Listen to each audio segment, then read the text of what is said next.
Harvard Business Review, and I'm delighted to have today as my guest Dan Goleman. Dan is a psychologist known around the world for his expertise in social and emotional intelligence. He is also the co-author of the Harvard Business Review article, Social Intelligence and the Biology of Leadership. Dan, welcome to the program. Thanks. It's a real pleasure to be here. Great to have you. Dan, we've invited you because we want to talk about social and emotional intelligence and how they affect organizations and leaders. So let's just start at the beginning. Emotional intelligence, what is it and why is it important for us? Emotional intelligence refers to how we handle ourselves. Are we aware of our feelings, our passions, the things that turn us on, the things that turn us off, what makes us effective, what gets in the way, and also how we manage our emotions. Do we let things interrupt our ability to focus, to get work done effectively or not? And empathy, recognizing other people's emotions, knowing how the other person sees things, how they're feeling, and using that all to interact with people effectively. You know, your work has changed how leaders and businesses do their work around the world. Can you think of a leader who's changed how he's done his work or how she's done her work based on your insights into emotional intelligence? Well, I hear about hundreds, but I can't name any. I can think of, though, a very highly placed executive who was hearing from direct reports that things weren't going so well. The messages came, for example, in the form of people leaving, as a lot of grumblings. And it turned out that when he really faced what was going on, people were saying, you just don't listen. You just tell us what you think. You say you want to hear what we know, and we know a lot, but you don't really seem to care about it. What he had to do was get better at the social intelligence ability of listening, of tuning into other people. And it's a real problem for many executives because, of course, you know a lot, but you don't know everything. But because you're the boss, people defer to you. So they start listening. But the really excellent, the outstanding leaders we find are people who first listen and get other people to say what they think and what they know, and then to put that all together for a higher order integration. That's real leadership. That's what he had to learn. And through coaching, he was able to change, and his business performance, the performance of his unit, was much, much better afterward than before. So the level of a leader's emotional intelligence affects organizational performance. We have so much data now, about 10 years of accumulated data from organizations of all kinds, showing that there's a direct correlation between the emotional intelligence of leadership at every level and how that organization performs by whatever performance metric you want to use. Well, but it seems to me that leaders often think they have more emotional intelligence than they do. How do you begin to assess your level of emotional intelligence? Actually, I think we all think we have more emotional intelligence than we do. One of the most brutal ways is to ask your teenage child. But at work, what you can do is ask other people, because it turns out that we ourselves are not the best gauge of how we're impacting other people. But other people, if you can get them to be candid, can tell you what your strengths are, and we all have them, and what you can get better at. And that's the most interesting, valuable information, because that's where any leader can get a bump in improvement. By getting better, say, at listening, as that executive did, you can become a more effective leader, and therefore, because you depend on other people for your success, by getting better at listening to them, helping them develop, helping them do their jobs well, the whole organization benefits. Interesting. Dan, you talk about emotional intelligence, and I'm very curious how you got from that to social intelligence. Well, emotional intelligence, when I first wrote it, was prompted for me by a new breakthrough in brain science in our understanding of the emotional centers of the brain and how that affects our ability to think well. It turns out that when we're upset, it hampers our ability to process information, to think creatively. We fall back on overlearned primitive behaviors, and it makes us dysfunctional. But if we're passionate about what we're doing, if we're motivated or in the throes of positive emotion, we think very, very clearly. So there was immediate, obvious implication for business there, and I wrote about that. My new work on social intelligence has been stimulated by the same thing. Big breakthrough in brain science. Now they're studying not just one brain and one body and one person, but two, the interaction. We're finding out that this is the key to why a leader like Herb Kelleher at Southwest was so spectacularly successful in growing that airline. We've been looking at video of Herb Kelleher just walking down the hallway at Love Field in Dallas, and it's as though there were a circle of good feeling radiating around him wherever he went. Everyone, passengers, personnel, passers-by, all of a sudden light up and beam because he was someone who engaged people, who was positive, and who let you know that he was tuning into you, and he was doing it with such positivity that it was contagious for you. Now, how about leaders who don't have that natural born instinct? How can they use your insights on emotional and social intelligence in order to improve their leadership expertise? Well, first of all, for leadership, it's social intelligence that our data is showing counts the most. Social intelligence is being able to tune into other people, to read them, to know how they're thinking about things, what they're feeling right now, and using that to communicate effectively with them. And the good news is that even though we learn our habits, for example, what kind of listener are you? We learn those early in life. We can change them at any point if we're motivated, if we know what to do, and if we have a little help. So there's an easy 5-step process basically for enhancing social intelligence abilities in a leader. First, the question to ask yourself is, do you care? Are you motivated? Because it's going to take a little effort. Second, get some feedback. It's not, you're actually probably the worst person to judge where you need to improve. You need to ask the people around you in a way where they can be candid, they can be honest, and that's often with the 360 device where they anonymously rate you. You don't know who said it, but you're getting the truth. You look at that profile and you identify your strengths, your weaknesses, where I can get better, where can I get a bump. Then you make a learning agreement with yourself to do it in a better way at every naturally occurring opportunity. If you do that for a few months, you see real change. So how can a company use social intelligence in order to increase organizational performance? So many companies are doing that now. I just spent the morning with a group where a national insurance company, a global pharmaceutical company, a world-famous medical center, we're all doing the same thing with emotional intelligence. They're using it to enhance the effectiveness of their leadership, but also to change the culture. And the way they're doing it is by integrating it into the HR function. They're trying to hire people who have these abilities already. That was the strategy that Southwest used. They looked for people who were like little Herb Kellehers, and it worked great. It worked beautifully for them. They're promoting for these abilities. It becomes part of how you're evaluated and part of what's looked for in taking people to the next level in the organization.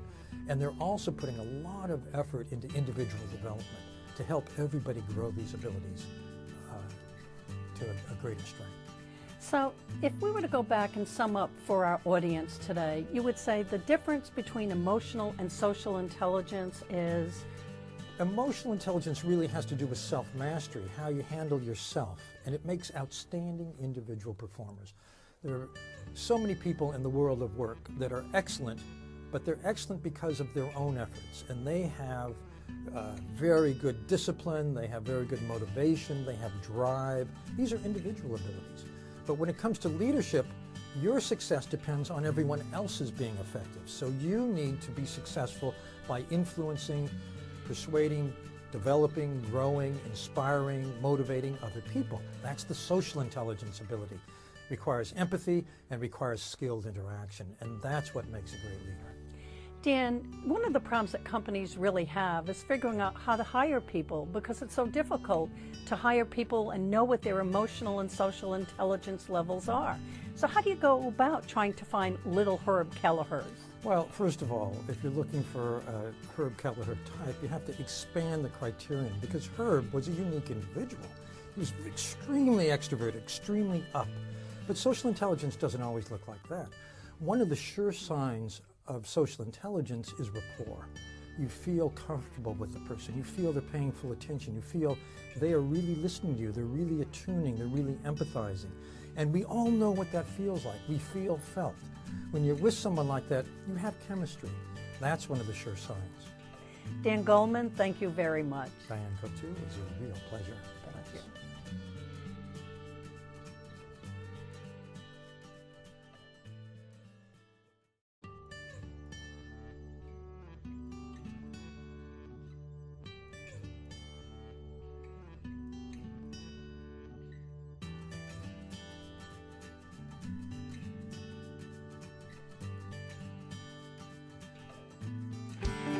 Si eres emprendedor, eres un líder.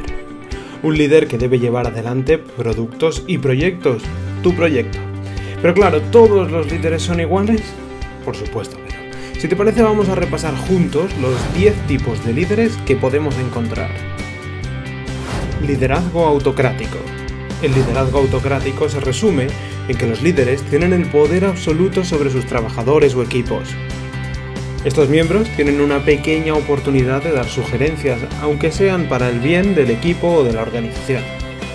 Pues a menudo el liderazgo autocrático favorece a los altos niveles de ausentismo y rotación del personal. Para algunas tareas y trabajos sin una calificación determinada, el estilo puede ser efectivo. Las ventajas del control superan las desventajas. Liderazgo burocrático. Los líderes burocráticos hacen todo siguiendo el libro. Siguen a pies juntillas las reglas y se aseguran que todo lo que haga su equipo sea preciso. Es un estilo de liderazgo muy apropiado para trabajar cuando existen serios riesgos de seguridad, como trabajar con maquinaria o sustancias tóxicas. Liderazgo carismático. Los líderes carismáticos inspiran, no mucho, sino muchísimo entusiasmo en sus equipos y son muy energéticos al conducir a los demás. De todas formas, en ocasiones los líderes carismáticos tienden a creer más en sí mismos que en sus equipos, y esto genera problemas. Un proyecto podría colapsarse el día en que el líder abandone la empresa. En los ojos de los seguidores, el éxito además está ligado a la presencia del líder carismático. Liderazgo participativo o democrático. A pesar de que es el líder democrático el que toma la última decisión, ellos invitan a otros miembros del equipo a contribuir en ese proceso, en el proceso de toma de decisiones. Esto no solo aumenta la satisfacción por el trabajo, sino que ayuda a desarrollar habilidades.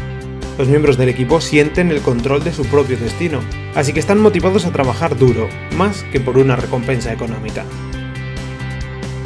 Liderazgo laissez-faire. Esta expresión francesa significa déjalo ser, y es utilizada para describir líderes que dejan a sus miembros de equipo trabajar por su cuenta.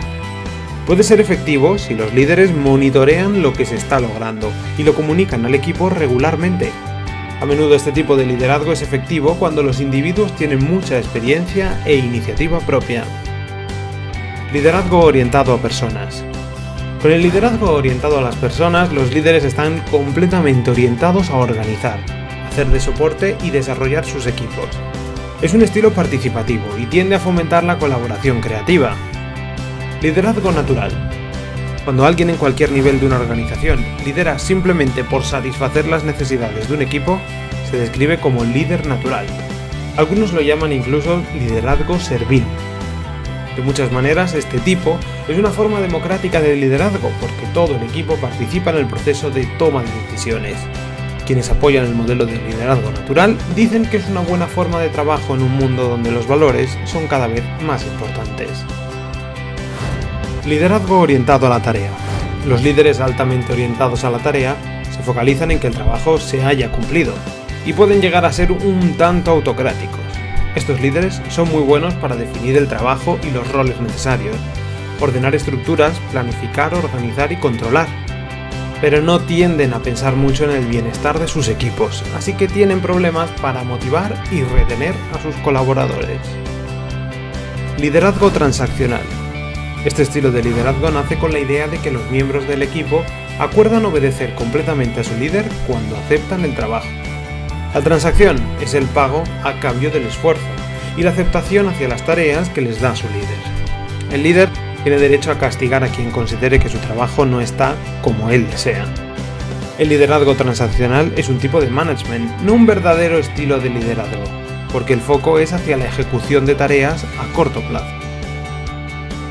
Y por último, liderazgo transformacional. Los líderes transformacionales son considerados los verdaderos líderes por la mayoría de los teóricos del liderazgo. Inspiran a sus equipos de forma permanente y le transmiten su entusiasmo al equipo. A su vez, estos líderes necesitan sentirse apoyados solo por ciertos empleados. De esta forma, y según el papel de una empresa normal, un proyecto empresarial más o menos común, Parece que la mejor forma de funcionar sería una mezcla entre el liderazgo transformacional y el liderazgo transaccional. Estos últimos, los líderes transaccionales o managers, se aseguran de que la rutina se lleve adelante en forma apropiada, mientras que el transformacional busca nuevas iniciativas y agregar valor. ¿Cuál es el tuyo? ¿Qué tipo de líder eres?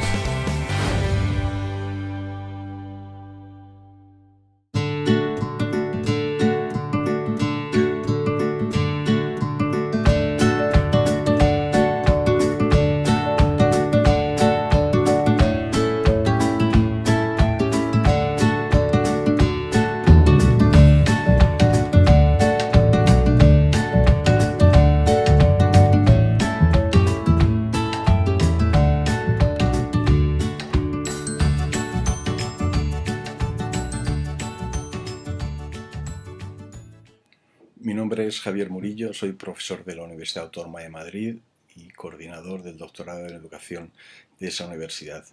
Durante estos últimos años mis temas de estudio y de preocupación han sido la mejora de la escuela, la calidad de la educación, la eficacia escolar, pero todo muy directamente ligado a la equidad y a la justicia social. De hecho, mi corazón, mi ámbito, se encuentra muy ligado a América Latina y su desarrollo.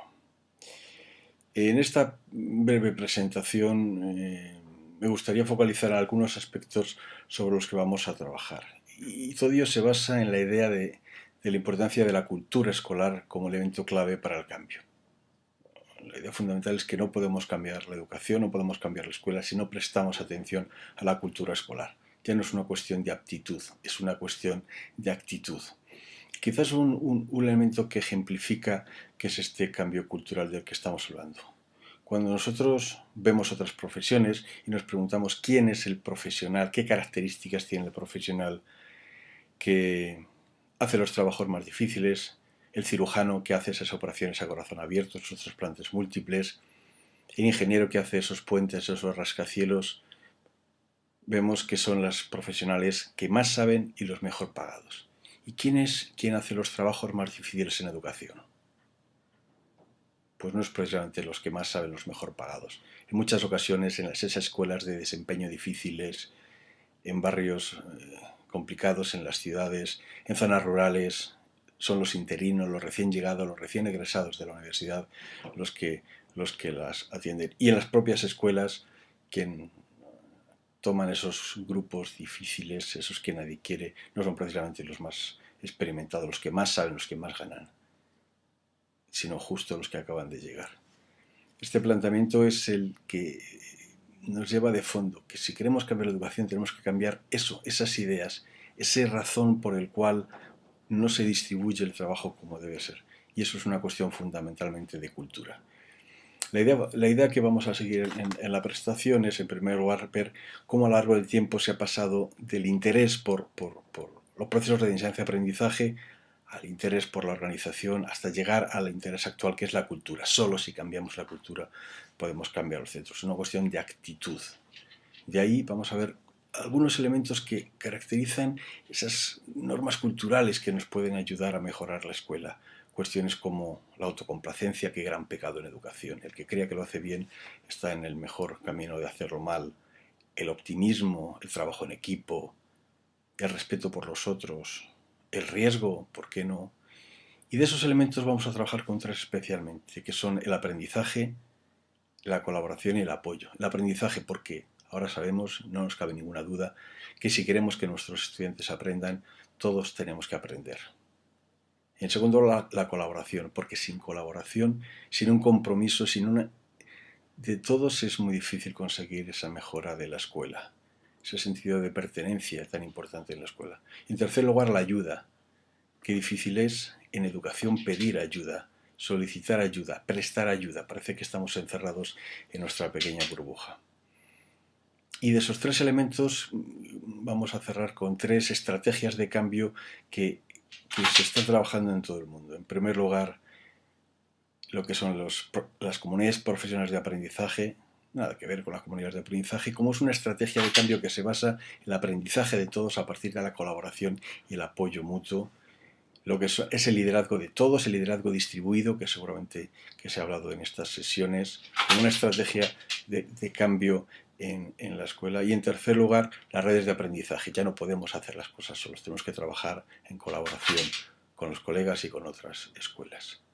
Desde esa perspectiva, lo que queremos estudiar es qué hay que hacer para mejorar la escuela, qué cambios culturales, cómo hacemos cambiar esa actitud tan necesaria para mejorar la escuela. ¿Cómo podemos conseguir este elemento tan interesante? Buscamos escuelas públicas, escuelas de todos, escuelas para todos, pero el aula sigue siendo un espacio privado, un espacio en el que es muy difícil que alguien entre, donde parece que está restringido a la labor. ¿Cómo hacemos para desprivatizar esas aulas? ¿Cómo hacemos para mejorar las escuelas? Nos vemos, si queréis, el martes 26, y charlamos un poco sobre el tema.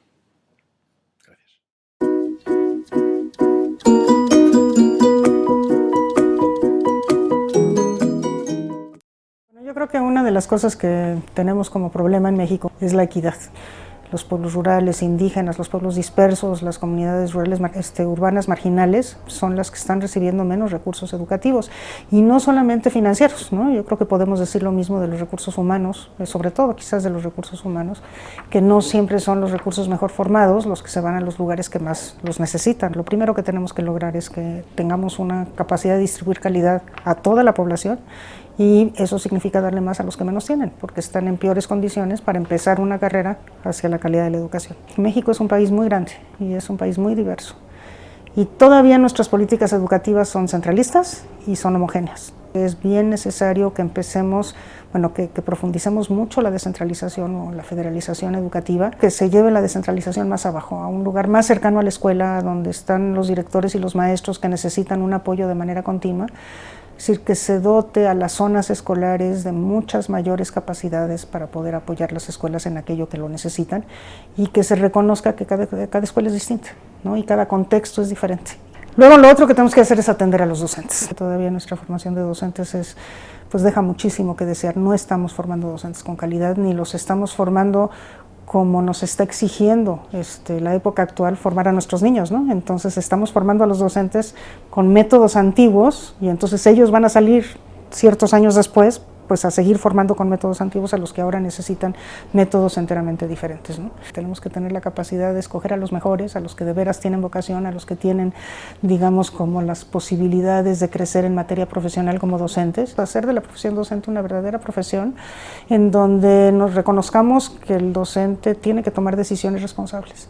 No seguir instrucciones, sino tomar decisiones. Yo creo que otra cosa que hay que hacer es modificar nuestra concepción de currículum. Tenemos que virar un poco hacia no priorizar tanto el conocimiento por el conocimiento mismo, sino mucho más el conocimiento cuando es utilizado para desarrollar habilidades y desarrollar valores de convivencia. Ahora tenemos un currículum muy abultado, y está tan abultado que al maestro no le damos oportunidad ni de adaptar ni de innovar, ¿no? Porque está tan lleno el currículum que solamente de eso le da tiempo. Pues quien asuma la autoridad de la Secretaría de Educación Pública tiene que recuperar la rectoría del Estado en materia educativa, ¿no? Que en este momento no la tiene. Pero si es el sindicato el que va a tomar las decisiones ejecutivas de la materia educativa, no tenemos forma de pedirles cuentas porque nosotros no los elegimos, ¿no?